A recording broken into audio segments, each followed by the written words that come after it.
No. How about in any time following that? Yes. Okay. And as far as your evaluation of the men on a mission calendar, does that demonstrate compliance with living a chaste and virtuous life? Yes. If you have a look again, the next item on that list there, Chad, is to obey the law and all campus policies. And we obviously expect our students to follow all federal, state and local laws. Some examples of policies, we expect you to follow campus policies too.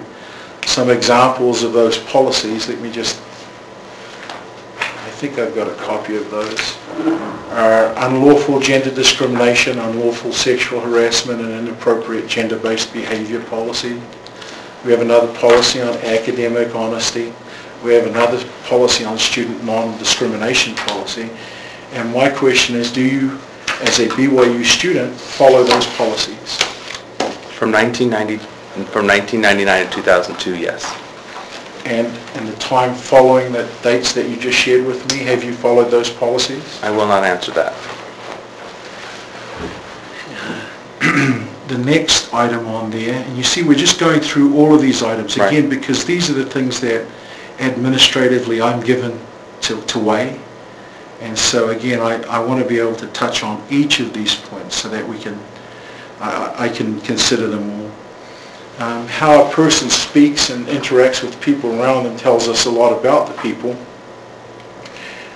We not only concentrate on language, but the gestures that we write and do to other people are an important part of this.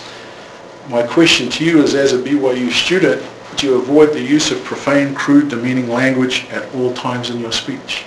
From 1999 to 2002, yes.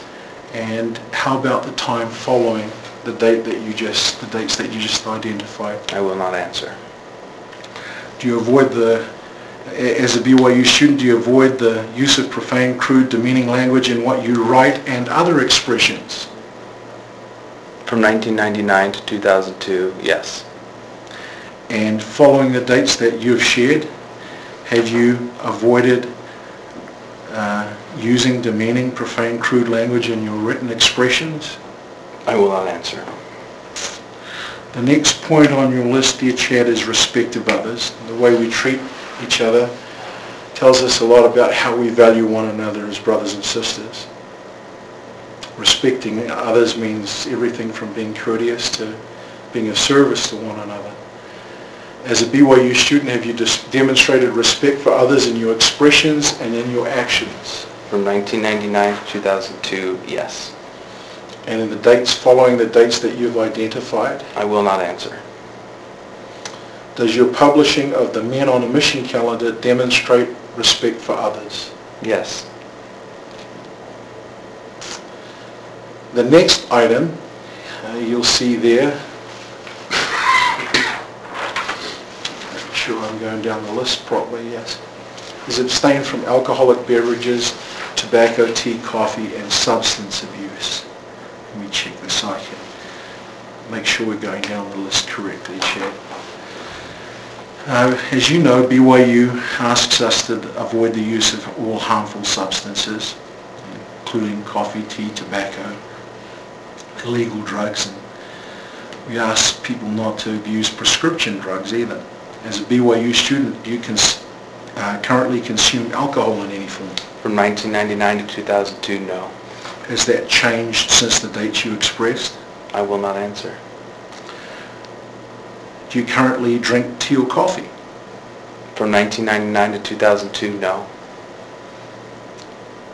And following the time you've identified? I will not answer. As a BYU student, do you currently smoke or chew tobacco? From 1999 to 2002, no. And following the dates that you've identified? I will not answer.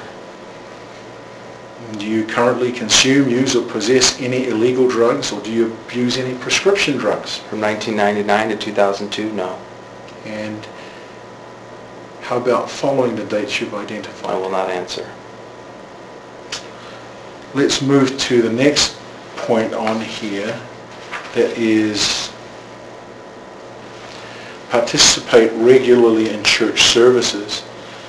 Church services and church attendance is an important part of the BYU experience. In fact, we've all signed commitments as BYU students to obey the honor code and to attend our church meetings. Prior to you excommunicated, what ward were you a member of?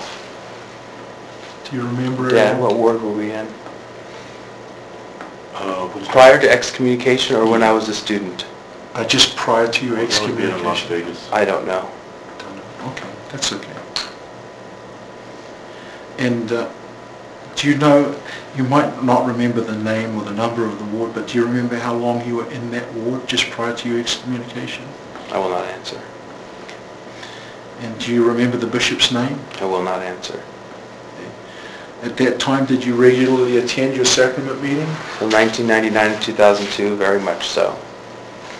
And following the dates that you've identified, were you able to attend regularly? I will not answer. As a member of that ward, did you regularly attend priesthood meetings? From 1999 to 2002, yes. Okay. And following that time? I will not answer. When was the time you last regularly attended sacrament meeting?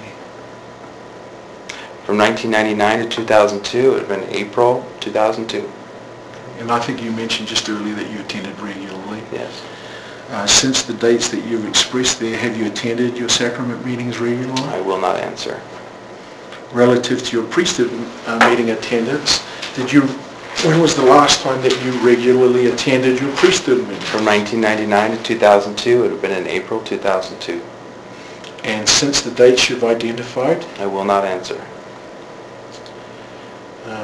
Are you actively working with any church leader to prepare for re-entry to the church or to seek rebaptism? I will not answer. Do you agree with the teachings and decisions of the LDS Church? I will not answer. And what is your opinion of LDS Church leaders? I will not answer.